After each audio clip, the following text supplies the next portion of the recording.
Okay, guys, so today I'm going to go over complex post-traumatic stress disorder.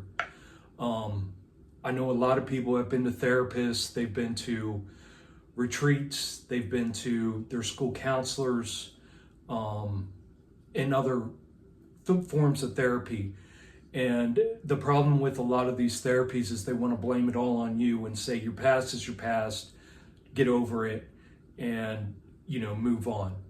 But the problem is that with complex PTSD, it takes a deep recognition and acceptance of why you are acting or behaving or living in the manner that you are, why you're going through the hell you go through every day, why your mind won't leave you alone and your nervous system is completely shot and you're constantly stressed and have anxiety and you got to cope with all these addictions that are bad for you and poisoning you. And so this is my intention with this is to shine a light on these things that are the root cause of a lot of your issues that you're having, and not to put blame on anybody or anything, but to, again, we got to get to the root cause. And the first thing, if you want to heal, is you have to recognize and accept that these things are subconsciously, subliminally affecting your life even to this day. And so I have rose quartz here on either side. Those are for love, my love for myself, that I saved myself from this hell that I'm about to explain to you guys, and the love that I am wanting to portray through this video in order for you guys to understand that it's not your fault, that these are things that it's just the way the brain works. And when you go through complex post-traumatic stress disorder, CPTSD, and for most people this happens in childhood, from trauma and abuse in childhood, even though we might blow it off and say, oh, my childhood was okay, oh, my parents loved me. I encourage you to watch through this whole video and see all the things that you may be dealing with and that you don't realize, and you seem like you're always spinning in circles, or turning your wheels, or self-destructing, or like you're always in quicksand trying to keep your head above the water, right? So that's my intention with this video, and I hope it helps y'all. So number one, it would be emotional dysregulation. This shows through an explosive anger, intense mood swings. So you can go from being happy one moment to crying the next, to pissed off and angry at the world the next. And you're unable to soothe yourself unless, and that's why we go to our addictions and our copes, is to soothe ourselves, to take our mind off of it, right? Chronic anxiety. I had severe anxiety, guys, and a lot of this, as we get older, we mask, right? We put on these masks and we act like these things we're not dealing with. And, in order to fool the world and those around us that supposedly love us, right? And then also to fool ourselves, because it's unbearable to deal with that nobody else is recognizing what we're going through. So, at the beginning of this journey, I had 1,000 different masks that I wore. Through my 40 years of masking my CPTSD. And so yeah, if you're in denial, again, the first step is recognizing and accepting. And that's why I'm challenging you to watch through this whole video and see everything that it's affecting in your life. Profound depression and intense shame, okay? Number two is distorted self-perception, which can show up as pervasive feelings of shame and guilt. I carried shame and guilt with me my whole life, guys. Extreme shame and guilt. It was always in the back of me, just constantly, no matter how good I did at anything, no matter what I accomplished, with the businesses that I owned and everything else. I just always had this almost like an evil presence or a dark energy on me of shame and guilt that told me I was never enough. Believing you are inherently flawed worthless, or bad. It's a deep-seated conviction, okay? A deep-seated conviction that you are inherently, that means that you were born like this, right? That you are inherently flawed, worthless, or bad. It's a deep-seated conviction. You believe it. You believe it so deeply that no matter what you do, you can't get it out of your head. You can't get it out of your bones. You can't get it out of your nervous system. And that stems from being blamed and shamed by your abusers. Okay, so again, most CPTSD comes from childhood trauma and abuse, but it can also come from being in an abusive relationship. This happens for a lot of women and men too, because I allowed myself to be into abusive marriages. And, that's what I thought I deserved. Because I was mirroring my past because I'd never faced it. But yeah, so that stems from being blamed and shamed by your abusers. It's a narcissistic thing that abusers do, predators do to their prey. They say, look at you, it's all your fault, right? And so it sticks with us. And then we walk around for the rest of our lives with that self-talk. And that's why healing is so important. Feeling perpetually different from others, like an outsider looking in, right? Like you can never fit in because you have this overbearing sense of guilt and shame and sadness and depression and anxiety that nobody else seems to have, right? And you'd be surprised, a lot of other people have it too. It's just they don't. We're all masking. That's what we're doing. We're all putting masks on. Desperate need for validation, but a deep distrust for compliments or genuine affection. So we're looking for validation from other people just to make ourselves feel good, because we can't make ourselves feel good because we're carrying around this shame and guilt, and we think we're inherently flawed, worthless, or bad. So we're looking for validation from others, but even when we do get it, we have a deep distrust for compliments or genuine affection from people.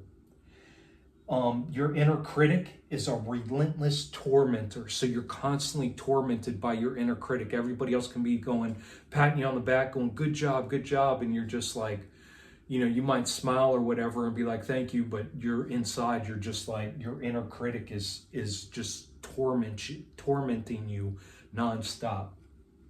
Number 3 would be relationship difficulties. This is rooted in a deep distrust of others, obviously, because you couldn't trust your caretaker or the one you love that claimed to love you and was supposed to take care of you. So you have relationship difficulties because it's rooted in deep distrust of others. Intense longing for connection.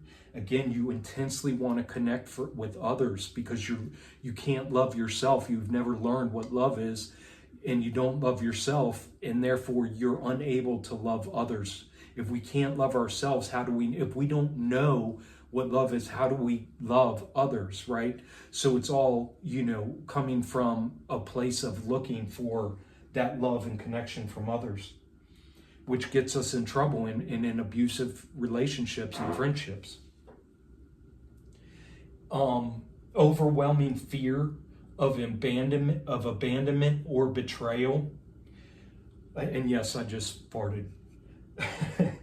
Overwhelming fear of abandonment or betrayal. So even when you get in a relationship with someone else and they are giving you love, right, and attention, basically it's just their attention they're giving you. You have an overwhelming fear that at any moment they could abandon you, or when you're not watching them, they could be betraying you, cheating. If it's a boyfriend or girlfriend, they're cheating on you anytime you're not around. So you're constantly calling them up, checking on their phones, always worried about that. Trauma bonding, which would be recreating dynamics of your past. So you bond with these other unhealthy people because, not knowingly, it's subconscious, but you're doing it because you're trying to recreate dynamics of your past, the abuse in your past.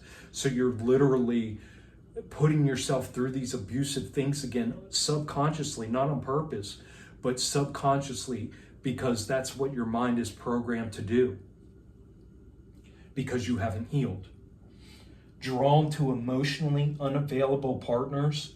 So you're drawn to these people who are emotionally unavailable to you because that's how your caretaker or your partner was that caused your CPTSD in the first place. Struggle with boundaries. So you have your boundaries with other people, the boundaries that we set, to respect ourselves. We have trouble with that, and we either make our boundaries too harsh, right, or too soft. And so again, that allows, these other predators, these people to take advantage of us, or we set our boundaries so hard that those people who can truly show us love and affection, we don't let in, or we do let in and then we treat them badly. Ability to trust has been fractured.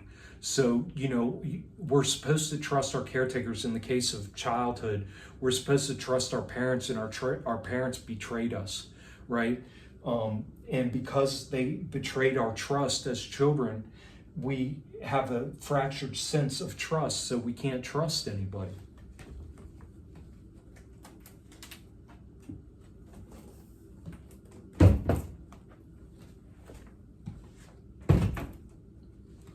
Okay, number 4 is dissociation. And that's when the mind becomes overwhelming. So we dissociate, right? The signs of that are detachment, being an observer of your own life. So it feels like you're not even in your body, really, like you're not even living your life. You're just watching it happen.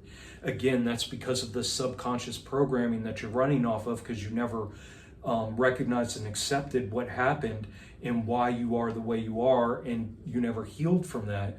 And so you're running off subconscious programmings. And so you're so overwhelmed, you dissociate and become detached, and it's like you're an observer of your life because you can't, emotionally, you just can't take being in that body completely and dealing with all the pain. Depersonalization, like feeling unreal. Derealization, the world feeling unreal. Memory gaps, losing time. I had a huge problem with this when I first started healing 4 years ago, with gigantic memory gaps throughout my childhood and really throughout a lot of my life. And it took a lot of healing and a lot of clearing out things and for things to come back to me, and I still have big memory gaps. Difficulty connecting with your emotions, again, because your emotions are just, it hurts you. So you have difficulty connecting with your emotions in the present moment with things that you're dealing with in the present. Zoning out and feeling numb. And again, these are all things that cause us, to do drugs, alcohol, sex, overeat, eat poisonous foods, indulge in, activities after activities after activities, just to avoid, right? To avoid having to face any of this stuff. Number 5 is physical symptoms. The body keeps the score. So no matter if we're blocking all this out, our body over time, it's our body, no matter what, keeps score of everything. And if you aren't addressing and realizing and accepting your abuse, your trauma, and things that happen to you, if you aren't recognizing and accepting it and working that out of your body is constantly keeping the score. You might be doing okay up here. You might be doing okay emotionally because you've masked so hard and you've become so detached from your authentic self that you might be doing okay, but your body is keeping the score. And that might not show up in younger people yet, but it does. And I'm about to show you the things that it shows up as. But as you get older, and this is what happened to me, your body eventually just completely shuts down until the point where I went through 4 years ago. I couldn't do it anymore. My body said enough. There's no more left to give. You have to start clearing this out. You have to start fixing yourself. Very common symptoms in the body is chronic pain. That's pain that just never goes away. You've got these back issues that no matter what you do, it's just always there. It can be any kind of pain in your body. migraines, all that stuff. Digestive issues, IBS, irritable bowel syndrome, gas, you name it, digestive issues. There's literally probably 100 different digestive issues. Fatigue, constantly tired. Autoimmune disorders, that would be like fibromyalgia, POTS. There's so many different autoimmune disorders, and you guys would have to look those up because they're not just coming to me at the moment right now. But autoimmune disorders are a huge thing, and that's where the doctor tries to tell you that your body's just eating itself. It's fighting against itself. Here, take these pills. And that's just masking everything and actually making it 10 times worse eventually down the road, if you don't take care of the root cause of these autoimmune disorders. Heightened sensitivity to noise and light, so you're like constantly on edge. You can't deal with loud noises. Like if everything's quiet and then all of a sudden somebody bangs like a book down on the counter or something, or somebody just all of a sudden screams out of nowhere, or there's bright lights. You just can't deal with it because it's just too much, because your nervous system is completely dysregulated. So what happens is your nervous system is stuck in fight, flight, freeze, or fawn. So your nervous system is constantly stuck, and you're always either at the ready to either fight, to run away, to freeze, right, or to fawn. And fawn is to like, I'm not going to explain it because that they actually added that fourth one not too long ago, and that's what I'm still becoming familiar with. Also, your body constantly on high alert, okay, even when no immediate threat exists. So your body is always on high alert, right? And like I said, somebody slams a book down out of nowhere and it jolts you because your body is just waiting for a threat. It's waiting because it thinks that it's going to need to fight, flee, freeze, or fawn at any moment. Number 6 is a loss of meaning and hope. So you have no sense of purpose. You're like, why am I here? What am I even doing? And again, I mean, you guys can see how this all leads to addictions, whether that's drugs, sex, alcohol, entertainment, food, or whatever else. Because you have no sense of purpose. So you're just trying to feel good in the moment at every moment. Hopelessness, things will never get better. You feel inherently doomed. Unable to envision a future because your whole life it's just like plays on repeat. Again, because your subconscious, the programming in your mind, you haven't recognized and addressed and accepted that what you're dealing with, and haven't dealt with it properly and started healing. So you're unable to envision a future. You're just stuck in replay constantly. Every day you wake up, it's like Groundhog Day.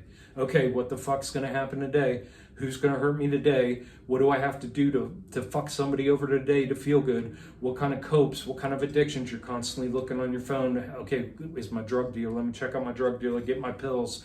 Let me run down to that liquor store and get my liquor.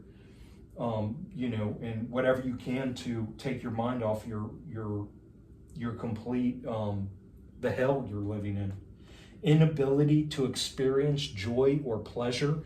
Again, you get joy and pleasure, not true joy and pleasure, but you get joy and pleasure out of your addictions and copes, but they're quick, they go quick.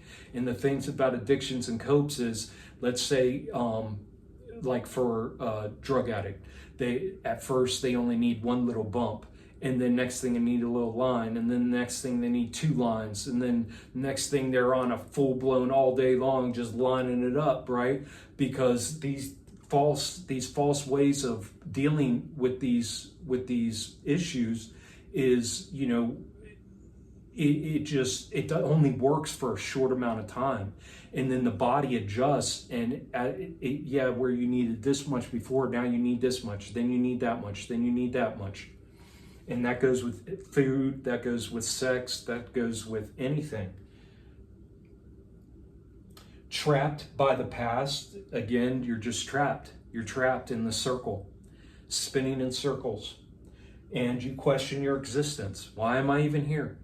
Why am I here? Oh, the only reason I'm here is obviously to entertain myself and distract myself and find joy in others and other things and things that hurt me. Poisons, right?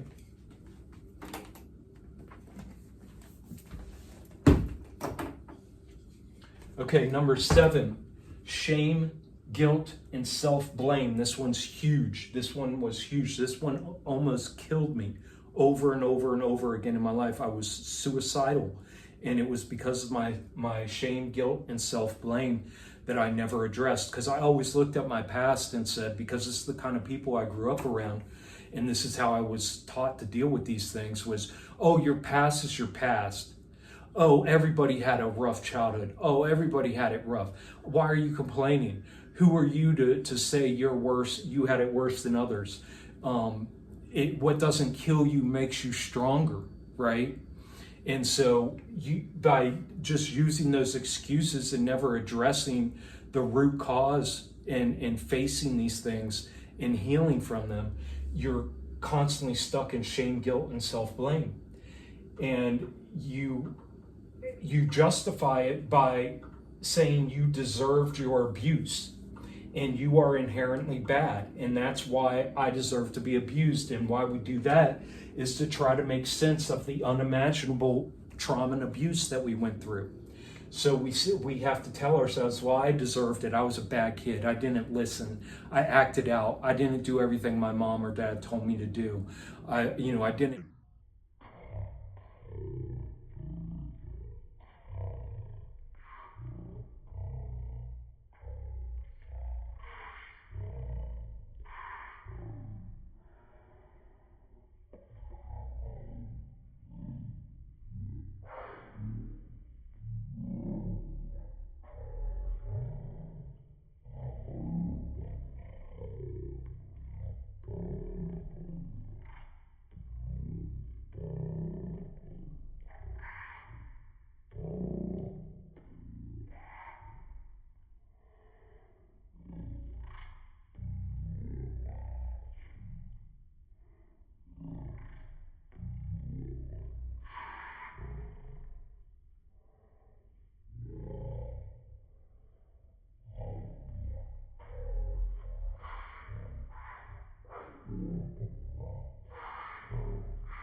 Trying to create the illusion of control, because by doing these things, saying we deserved and we're inherently bad, we're trying to gain an illusion of control over our lives. That way we can force ourselves to rise above it and just do better and just move on, right?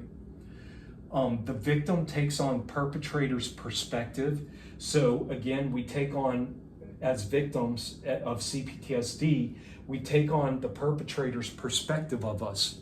So, our parents or in a relationship, we take their perspective of us to view ourselves as, in order to try to understand and justify and get control over what happened and how we're going to move forward.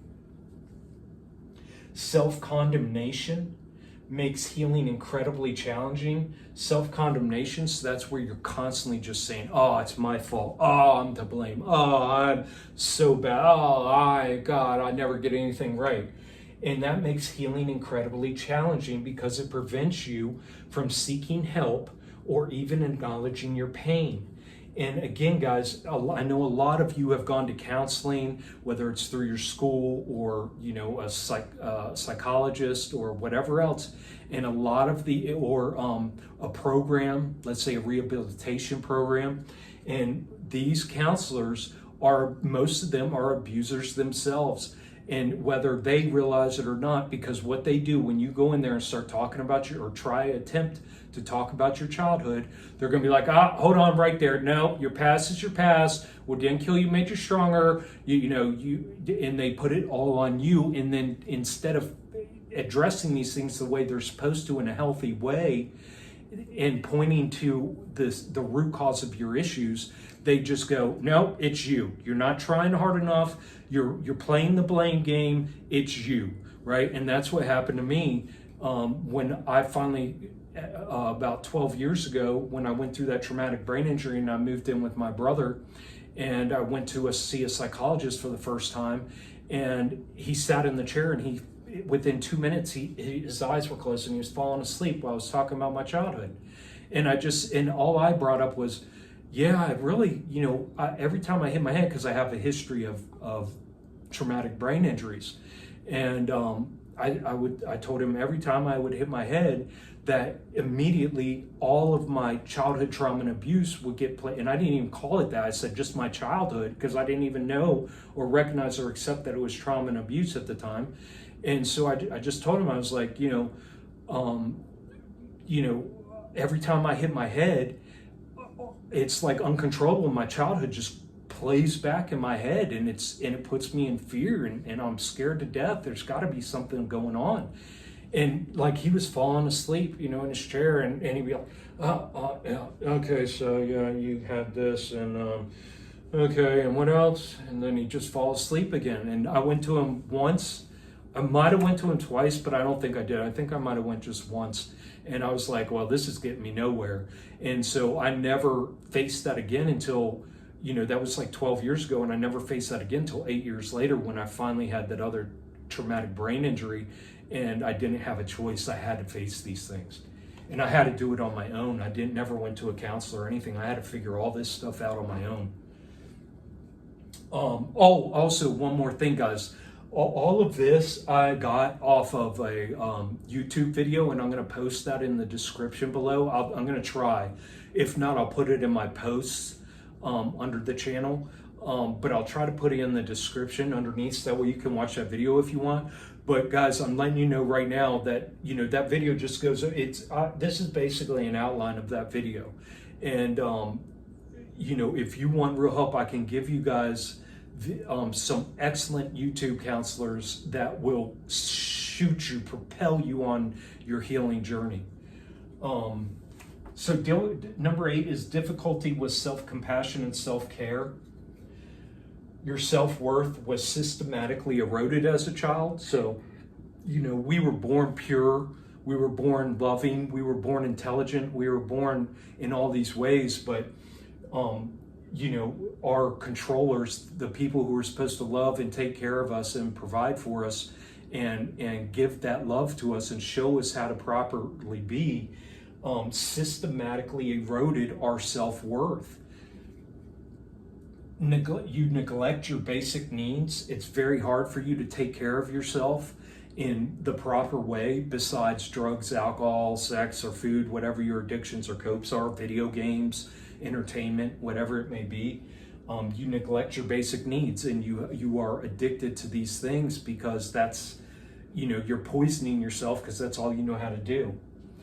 Engaging in self-sabotage, again, going through the replaying and inviting all this chaos and hurt into your life because you're self-sabotaging because you have no self-worth. Almost impossible to prioritize your own well-being. Feeling unworthy of love and care, even though you're craving it from outside source. And looking for that in other relationships, you feel so unworthy that when you do get it, you can't fully accept the love and care that you're receiving.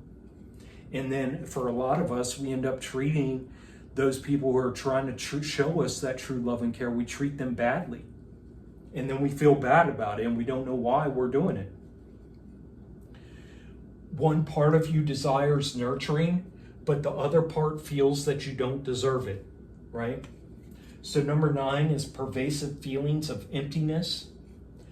That would be a lack of connection to your own self or the world. Feeling numb and directionless. Again, feeling numb or directionless.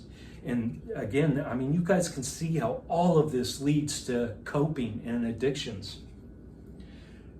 You feel like a vital part of you is missing, right?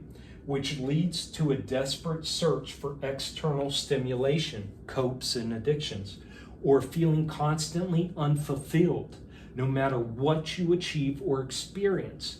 So everything, until you recognize and accept these things, and then learn how to heal and take that time and care for yourself to heal, you're going to constantly seek for external stimulation or feeling constantly unfulfilled, no matter what you achieve or experience. Like I said, I had 2 businesses. I did all of these amazing things. I was always put in leadership positions, no matter what job I had.